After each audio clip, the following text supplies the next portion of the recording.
Salut à tous, je suis Mathieu, je suis ravi de vous retrouver aujourd'hui pour parler ensemble de product marketing.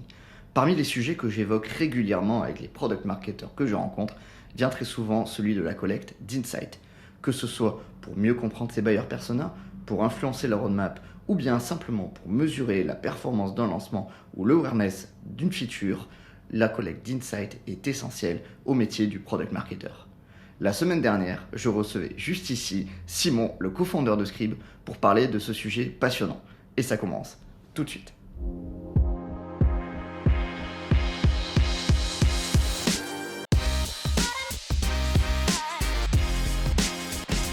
Salut Simon, comment Hello vas-tu? Mathieu, ça roule et toi? Écoute, ça va très bien, je suis très heureux de t'avoir aujourd'hui.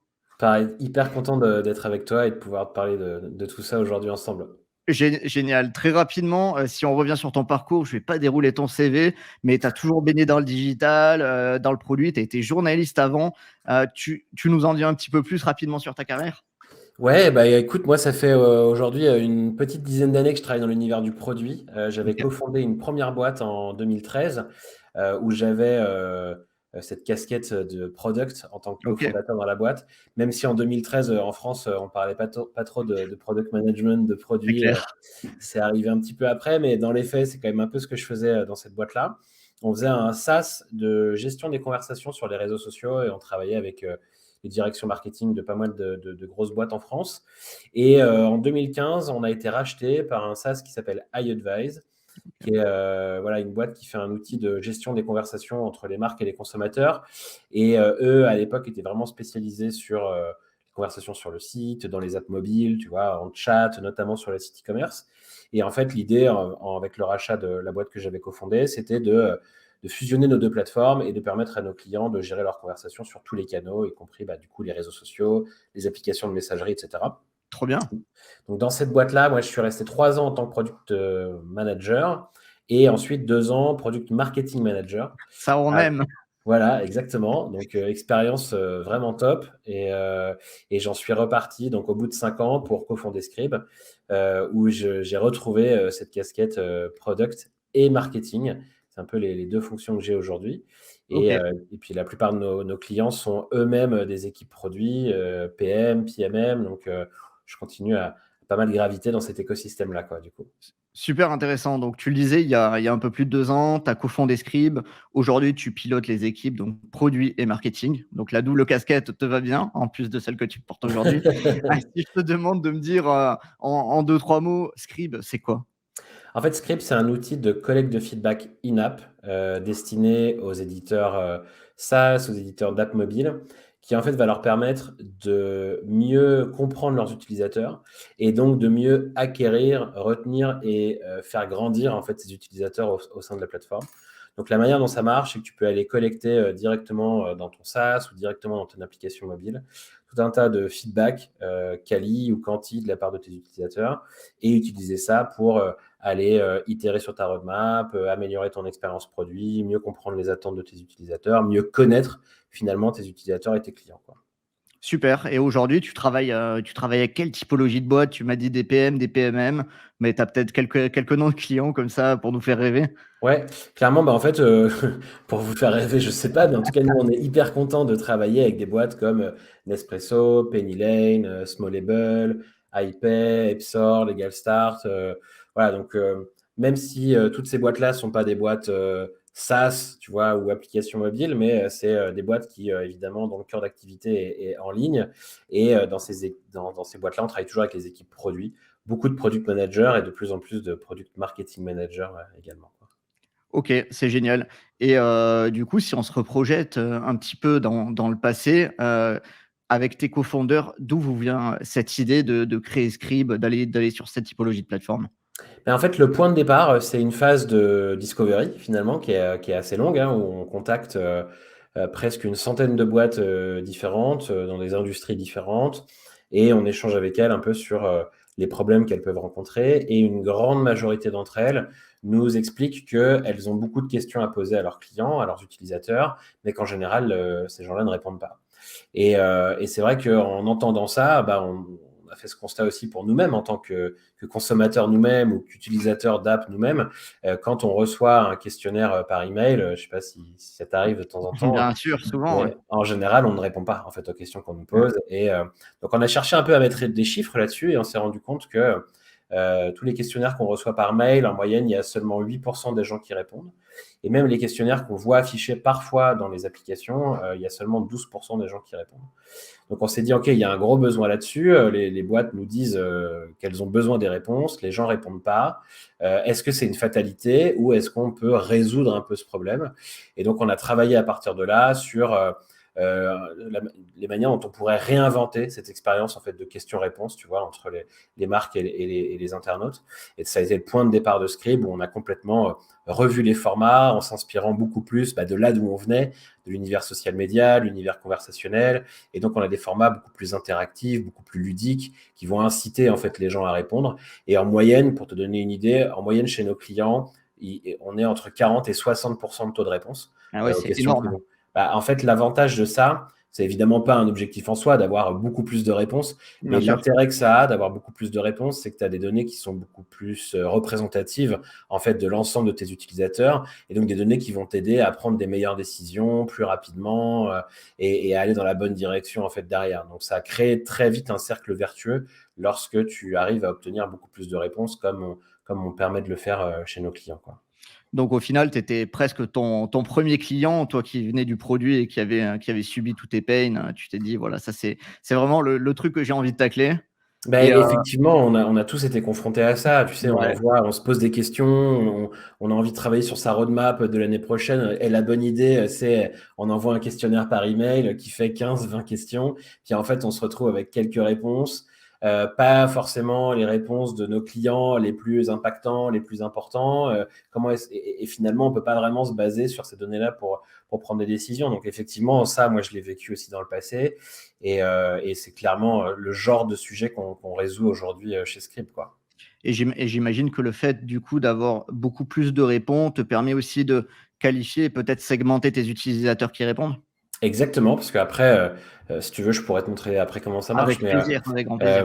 dans le produit, en fait, tu peux nous envoyer, si tu le souhaites, toutes les données dont tu disposes à propos de tes utilisateurs, à la fois des données d'usage, mais aussi des attributs, tu vois, des propriétés que tu as à propos de tes utilisateurs.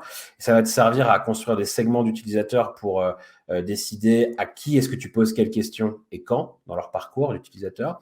Mais après, dans l'analyse des résultats, tu vas aussi pouvoir dire, tiens, je vais m'intéresser qu'aux réponses des gens qui ont un MRR supérieur à 1 000 € chez moi et qui ont utilisé telle fonctionnalité au moins 10 fois. Enfin voilà, tu peux vraiment comme ça segmenter de manière très fine à la fois ta stratégie de déploiement de tes questionnaires, de tes surveys, mais aussi ton analyse en fait des données que tu vas pouvoir collecter, quoi. C'est super important. Je pense que ça va intéresser plein de PMM de se dire non seulement j'ai collecté des insights, mais ils sont super bien qualifiés parce que j'ai établi mes profils avant et je sais donner en plus une teinture business. Tu parlais de MRR, mais c'est important aussi de savoir sur quelle typologie de clients on va vouloir orienter la roadmap. Donc c'est top. J'imagine ça marche super bien pour vous.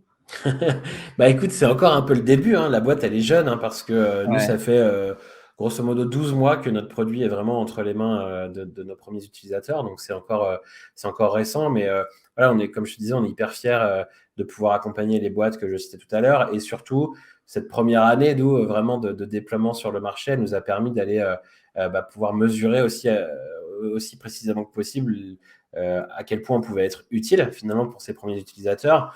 Et du coup, j'ai noté quelques indicateurs là, que je voulais partager avec toi aujourd'hui. Mais tu vois, Avec par exemple, plaisir. dans une boîte comme Epsor, Ok. qui est une fintech qui fait des produits d'épargne salariale, en fait, on a multiplié par 5 le volume de réponses tu vois, qu'ils obtiennent à leur questionnaire par rapport à l'outil qu'ils utilisaient avant. Donc, ils ont plusieurs surveys qui tournent en même temps, qui sont vraiment destinés à des segments d'utilisateurs différents. Parfois même, ils veulent interroger les utilisateurs qui viennent de un de leurs clients, Ok. qui sont tous salariés d'une entreprise, tu vois, pour poser des questions spécifiques. Donc ça, ils peuvent le faire grâce à nous et avec des taux de réponse, voilà, 5 fois supérieurs à ce qu'ils avaient avant. Donc ça leur permet de prendre des décisions plus vite, d'avoir une meilleure cartographie de ce qui est en train de se passer chez leurs utilisateurs.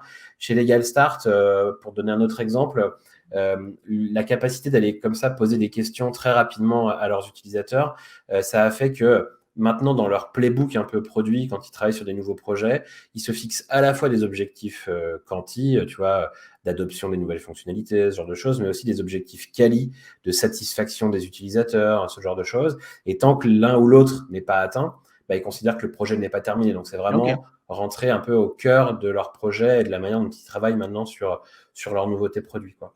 Et trop puis, bien.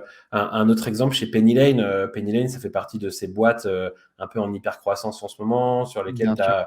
as beaucoup, beaucoup de nouveaux membres qui arrivent dans l'équipe produit très souvent, product manager, mais aussi product marketing manager. Et en fait, un outil comme Scribe leur permet, en fait, grâce aux remontées régulières de leurs utilisateurs, eh bien, de pouvoir assigner ces nouvelles ressources dont ils disposent en priorité sur les projets qui auront le plus d'impact pour eux. Et donc, c'est vraiment bien au-delà de l'analytics où tu vas dire, bah, tiens, les gens, ils utilisent, je sais pas, pour Penny Lane, par exemple, ils utilisent l'outil de facturation. Bon, bah, en même temps, tu n'as pas trop le choix que de l'utiliser. Tu vois, c'est un Bien outil sûr, qui ouais. est au cœur de ton métier.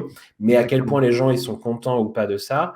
Et s'ils ne sont pas contents, quel est l'impact que ça a sur la croissance de la boîte, sur la rétention des utilisateurs? Donc, grâce à Scribe, ils mesurent un peu tout ça et ils peuvent se dire, bah, les 4 nouvelles personnes qui sont arrivées dans mon équipe cette semaine, bah, en fait, je vais les mettre à travailler en priorité sur ce projet parce que c'est celui sur lequel on a de la marge de progression et qui en plus va avoir un impact business assez fort. Donc ça, c'est Ok, le genre de choses qu'on leur permet de faire et c'est pour ça qu'on est devenu un peu un outil central dans l'équipe produit aujourd'hui chez Penny Lane, quoi. c'est super intéressant aussi de savoir que bah, déjà des PMM s'intéressent à ce genre d'outils. J'imagine que à la base, c'était peut-être plus dans la cible des PM qui ont vraiment ça dans le cœur de leur métier, d'aller vraiment connaître l'utilisateur. Mais c'est intéressant aujourd'hui que tu me parles de Penny Lane et de comment les PMM utilisent ton outil. Aujourd'hui, on voit de plus en plus de PMM qui arrivent sur le marché. J'en suis vraiment le premier heureux. Et comme je le dis toujours, le product marketer, pour moi, il doit collecter vraiment de l'insight sur le terrain autour de l'offre, autour du business, pour construire son positionnement, influencer la roadmap et apporter vraiment cette teinture orientée business sur le produit. J'imagine que toi qui as été PMM, tu dois partager un petit peu cette conviction. Ouais, clairement, clairement. C'est sûr que parfois tu peux avoir une vision un peu, comment dire, euh, un peu étroite de ce métier en se disant finalement c'est les gens qui vont aider à communiquer sur les nouvelles fonctionnalités, Ouais, quoi, tu vois.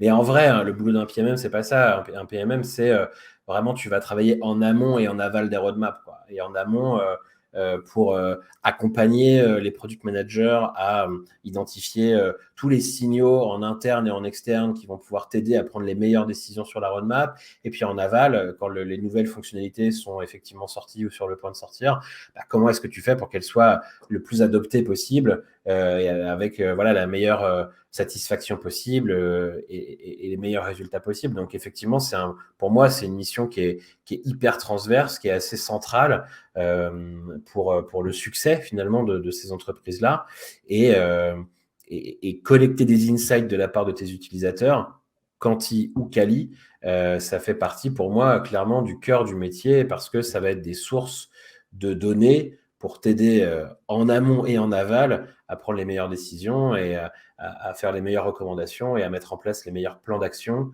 et à mesurer l'efficacité de ces plans d'action de la meilleure des manières, quoi, je pense. ouais, je suis d'accord avec toi. Je vois trop souvent, malheureusement, des boîtes qui considèrent que le PMM, c'est un peu la machine à lancer des features et la personne un peu que le PM vient pinguer en lui disant: «Coucou, j'ai une feature à lancer, lance-la et va former les sales». C'est Écris-moi une newsletter ou fais-moi ouais, un exactement, product tour dans l'app et voilà, mais voilà, ça va plus et loin que ça, bien sûr. c'est un peu réducteur parce qu'effectivement, avec notre métier, on a beaucoup de valeur à apporter, bah, pour vraiment travailler, main dans la main avec le PM. Alors, bah, toi, tu as eu les 2 casquettes, moi aussi, donc je pense on est bien placé pour avoir cette vision. Mais je pense que, voilà, on a vraiment tout un intérêt à apporter vraiment le vernis business, là où le PM, lui, il apporte vraiment le vernis Bien. utilisateur, faisabilité, désirabilité, en collaboration avec le product designer.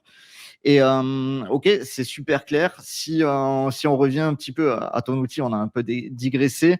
Mhm. Si on se projette justement dans l'utilisation de ton produit, quelle valeur un PMM peut trouver dans Scribe? Mais je pense que tu peux trouver de la valeur et on l'observe hein, chez nos premiers utilisateurs qui effectivement embarquent aussi des PMM sur la plateforme. Tu peux trouver justement de la valeur à la fois sur cet amont de la roadmap et sur cet aval de la roadmap. Sur l'amont de la roadmap, en fait, un outil comme Script va te permettre de très facilement aller identifier en fait des pain points que tu peux avoir dans le produit, qui sont pas toujours perceptibles via l'analytics, encore une fois, parce que il y a certaines fonctionnalités qui sont tellement clés dans ton produit que les gens vont s'en servir. Donc tu peux dire c'est bon, mon adoption elle est bonne, mais en fait, quand tu vas creuser le sentiment que peuvent avoir un peu les gens sur ces fonctionnalités-là, tu peux découvrir des pain points, des frustrations, des points de friction en fait dans ton produit. Donc ça peut être une des manières dont on aide les PMM.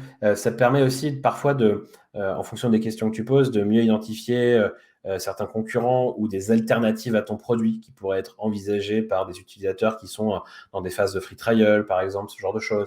Ça permet clairement dans les réponses à des questions, notamment à des questions un peu plus génériques, type NPS, je ne sais pas si tu es familier avec ça, mais Bien sûr. c'est la fameuse question de 0 à 10, à quel point tu nous recommanderais à un de tes collègues ou un de tes amis. Si dans des questions très génériques comme ça, quand tu collectes un peu de verbatim, comme on dit, donc tu vois des questions un peu plus ouvertes après ce score, et que si tu détectes des signaux faibles, tu vois des choses qui reviennent un peu tout le temps en trame de fond, un peu dans ces questions-là, ça aussi, ça peut être vraiment hyper important pour le PMM d'avoir cette bonne compréhension-là. Un autre élément qu'on commence à voir aussi, c'est la compréhension du churn. C'est-à-dire que si tu poses Ouais. des questions au moment où les gens vont J'ai la annuler leur peur. abonnement, tu vois, et si tu leur demandes pourquoi, ça te permet aussi d'identifier des points d'amélioration dans ton expérience pour éviter que d'autres partent à leur tour plus tard. Donc, quand tu collectes tout ça et que tu vas évidemment coupler ça avec des données business, avec la vision de la boîte, avec des données du marché, tout ce que va prendre en compte un PMM pour prendre ses décisions, ça peut vraiment donner des infos qui sont très utiles, très importantes pour faire des recommandations après utiles au product manager dans la construction de la roadmap, quoi. Et puis C'est en super. aval, pardon, je t'ai coupé la parole. Non, non, non, non, je dis non, c'est super intéressant tout ce que tu dis. Tu m'as parlé de plein de choses. Moi, je sais que j'ai déjà testé le willingness to pay, justement, en fin de trial, quand la personne, elle quitte et tu lui demandes pourquoi. Est-ce que c'est une raison de prix? Est-ce que c'est une raison de proposition de valeur? Si c'est le prix, combien il était prêt à payer, proposer un coupon, et cetera. Donc, il y a plein de choses à faire au-dessus. Tu me parles de NPS. Je pense qu'il n'y a pas assez de boîtes qui le mesurent autour de leur outil. D'ailleurs, si je me trompe pas, vous avez sorti il y a assez peu, il y a quelques mois, une version de script pour mesurer le NPS de manière gratuite. Exactement, c'est-à-dire qu'on considère que c'est un peu quelque chose qui est obligatoire, tu vois. Tout le monde Ouais. doit faire un peu du NPS. C'est le premier étage un peu de la fusée, tu vois, en termes de collecte de feedback utilisateur. Ça te donne un score, ça peut te donner des insights sur comment agir sur ce score. En réalité, dans beaucoup de boîtes, il n'y a pas toujours après les process pour, tiens, si je perds 5 points de NPS sur un mois, qu'est-ce que Ouais. je fais, comment je l'analyse, qui sont les personnes en charge de ça. Donc, nous, on s'est dit, pour démocratiser ça, mais aussi inciter après les équipes produits à aller au-delà du NPS, on a rendu le NPS complètement gratuit. Donc, si vous allez sur Trop cool. scrib.app aujourd'hui, sans limite d'utilisateurs, sans limite de réponses collectées, etc., tu peux installer Scrib gratuitement et collecter du NPS. Alors, en mode un peu autopilote, quoi. Tous les mois, tous les trimestres, tu vas mesurer ton NPS auprès de tes utilisateurs.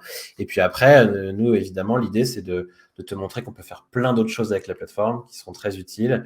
Et donc là, tu rentres dans un de nos plans payants, mais tu peux déjà démarrer et collecter des infos qui sont vraiment actionnables gratuitement avec Script, quoi. Trop bien. Vu que tu nous parles de ta plateforme, là, moi, j'ai bien envie de la voir, j'ai bien envie de voir tout ce qu'on peut faire avec. Je te propose qu'on deep dive un petit peu dedans. Trop bien. Si tu veux passer en full screen. Ouais, je peux Hop. carrément agrandir un peu mon écran. Écoute, Voilà, magnifique. voilà à quoi ressemble Scrib. Donc ça, c'est la plateforme qu'on met à disposition de nos utilisateurs, du coup. La première chose qu'il y a à faire, je ne le montre pas là, c'est la petite partie un peu technique, mais il faut aller déployer notre tag dans ton app, tu vois, Ok, c'est un donc peu tu as un obligatoire. SDK ou un tag JavaScript que tu mets dans Exactement, ta web voilà. app. Ok. C'est ça. Donc web app tag JavaScript et on est compatible avec iOS, Android, Flutter et React Native pour tous ceux qui travailleraient plutôt sur mobile. Donc nativement, on peut venir s'intégrer aussi dans ces applications-là.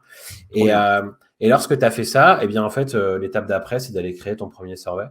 Donc comme je disais, en fait, on a une bibliothèque en fait de templates, tu vois. Donc Ok. par exemple, ce qu'on évoquait tout à l'heure, l'analyse du churn, la mesure de l'intention de renouveler son abonnement, tu vois, c'est des choses qu'on a directement dans le produit. La Donc, tu as mesure du... déjà des templates qui sont tout faits si jamais on ne sait pas par où commencer ou comment vraiment Exactement. initier son survey. Ok.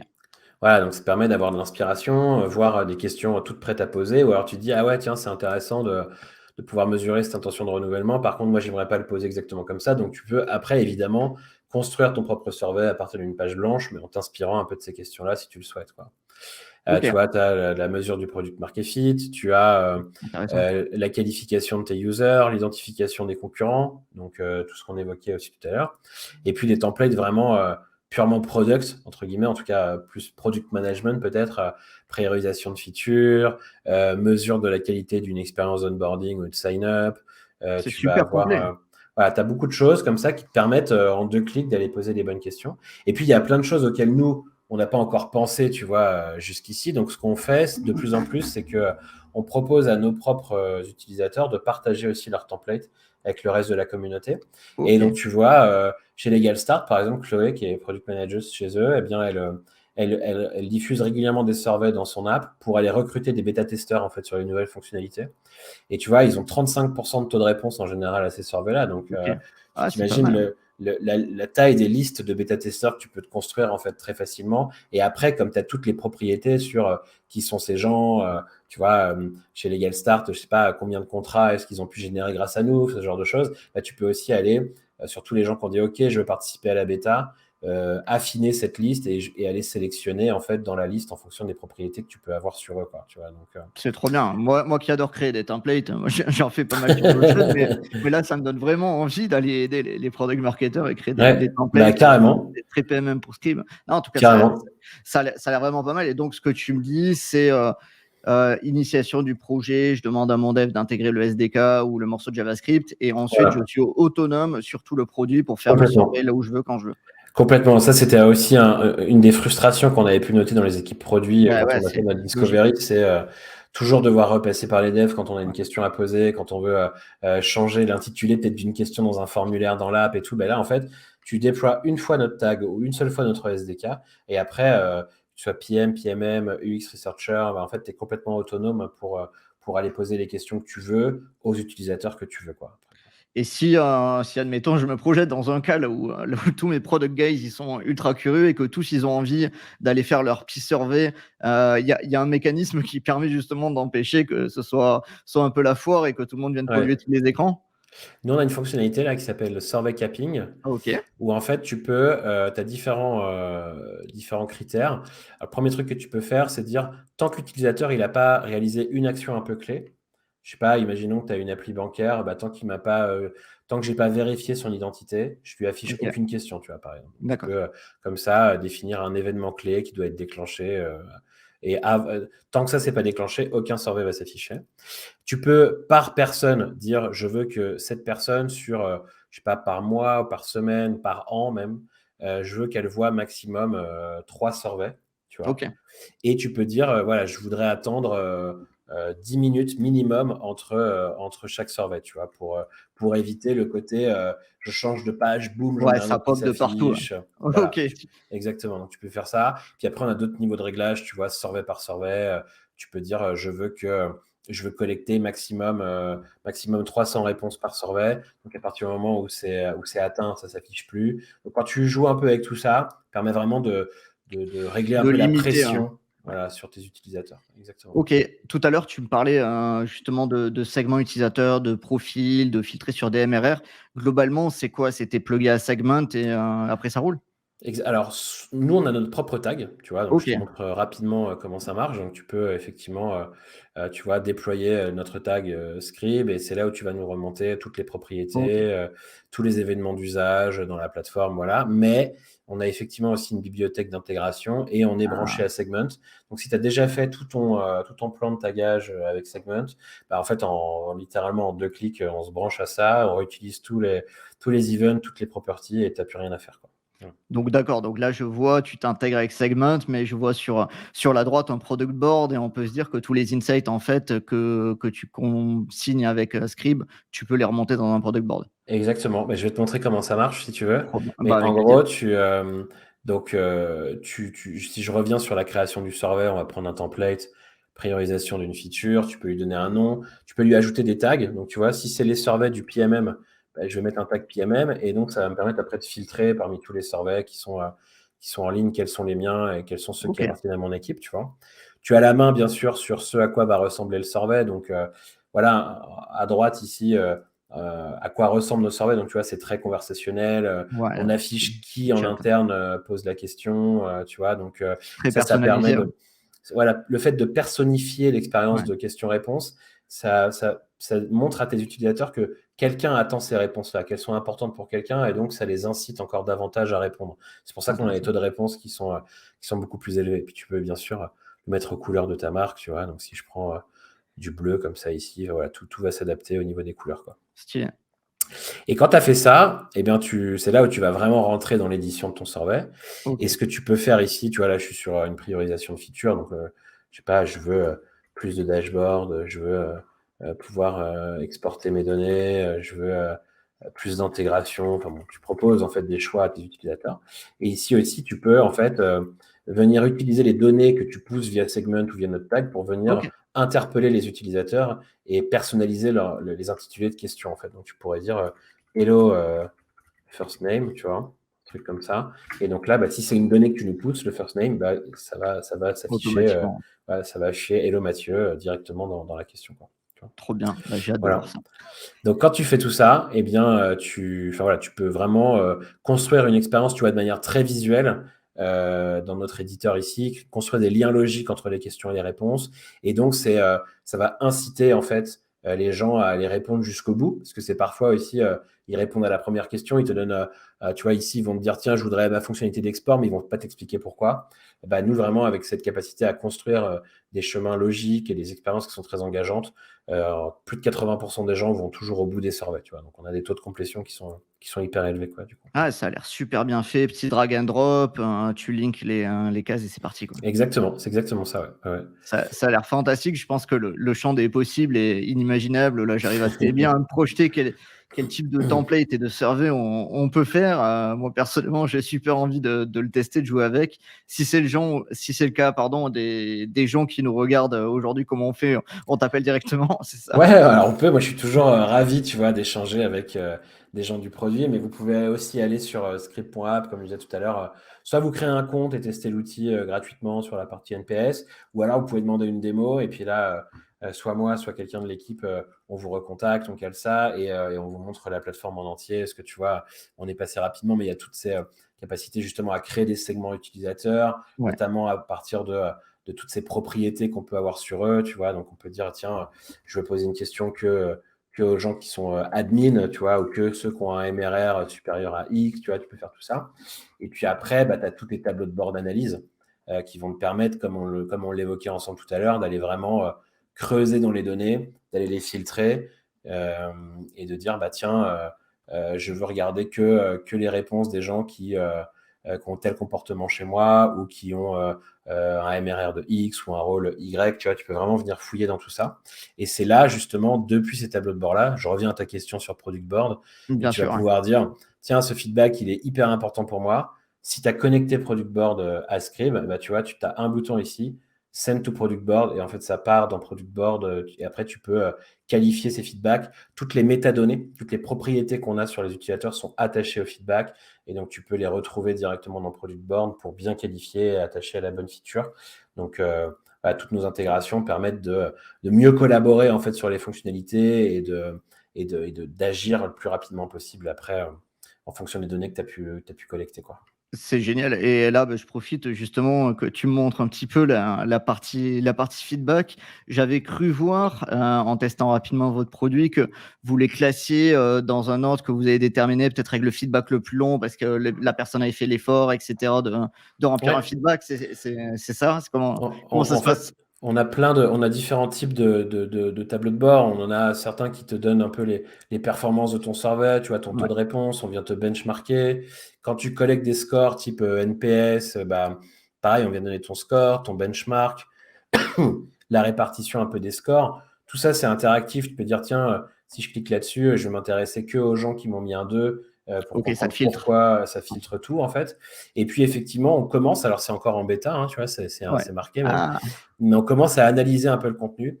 Donc, à la fois, on va compter un peu la récurrence en fait des mots-clés, tu vois, dans les feedbacks. Et puis, ouais, OK. on te fait ressortir les feedbacks les plus longs parce que quand les gens ont pris du temps vraiment pour te faire des feedbacks, et bien du coup, ça a beaucoup de valeur en fait, tu vois, Ouais, ça quand les montre feedbacks sont longs. l'engagement.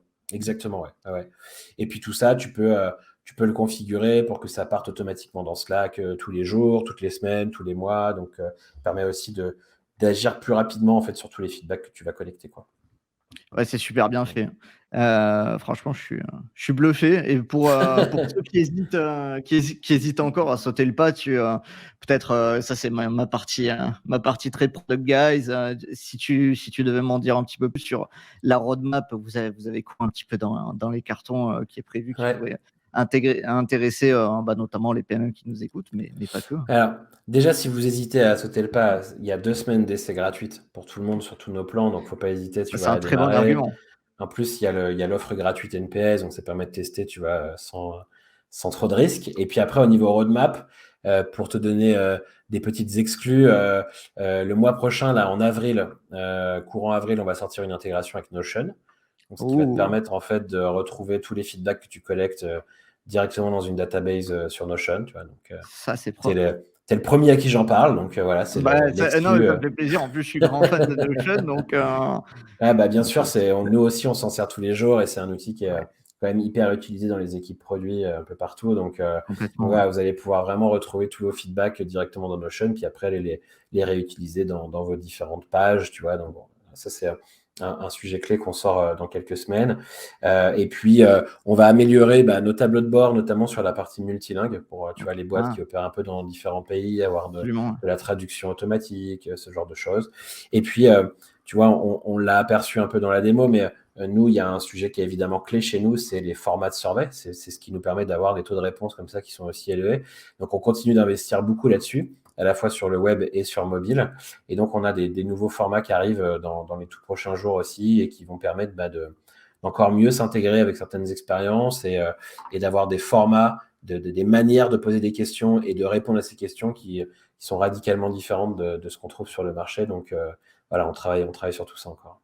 OK, bah, c'est super séduisant. En tout cas, merci beaucoup d'avoir pris le temps de me montrer tout ça, d'avoir, fait part aussi de ton expertise, à la fois en tant qu'ancien PM, ancien PMM et puis maintenant, je sais pas qu'est-ce qui va t'arrêter, mais en tout cas, voilà, Scrib, ça a l'air d'être plutôt bien parti. Donc voilà, moi, personnellement, j'ai hâte de le tester. J'espère que cette vidéo aura donner l'envie aux PMM, mais à tous les product guys qui nous regardent, hein, guys et girls d'ailleurs, il faut être inclusif, voilà, de tester Scrib et puis d'aller un petit peu plus loin dans la collecte des feedbacks. Carrément, bah écoute, j'espère aussi. Un grand merci pour ton invitation. Et puis, encore une fois, n'hésitez surtout pas, si vous voulez même m'envoyer un message sur LinkedIn ou sur Twitter, si vous voulez qu'on parle de tout ça, et qu'on vous fasse une démo et tout, faut pas hésiter. Et effectivement, enfin, en tant que ancien PMM aussi, voir ces usages-là, tu vois, dans les équipes product marketing, c'est vraiment hyper cool. Donc, Ouais, vraiment à c'est dispo pour échanger sur tout ça, quoi. trop cool. Bah, on mettra le lien vers ton profil et le lien vers Scrib évidemment en commentaire de la vidéo et puis, bah, nous, on n'a plus qu'à se dire, à très vite Ouais, et puis, carrément. merci encore une fois d'avoir, répondu à mon invitation. Merci C'était à un toi. plaisir et puis, bah, pour tous ceux qui nous ont regardés, je vous remercie aussi pour votre attention et je vous dis à très vite sur, le média de Tiga, media.tiga.co. À très À vite. bientôt.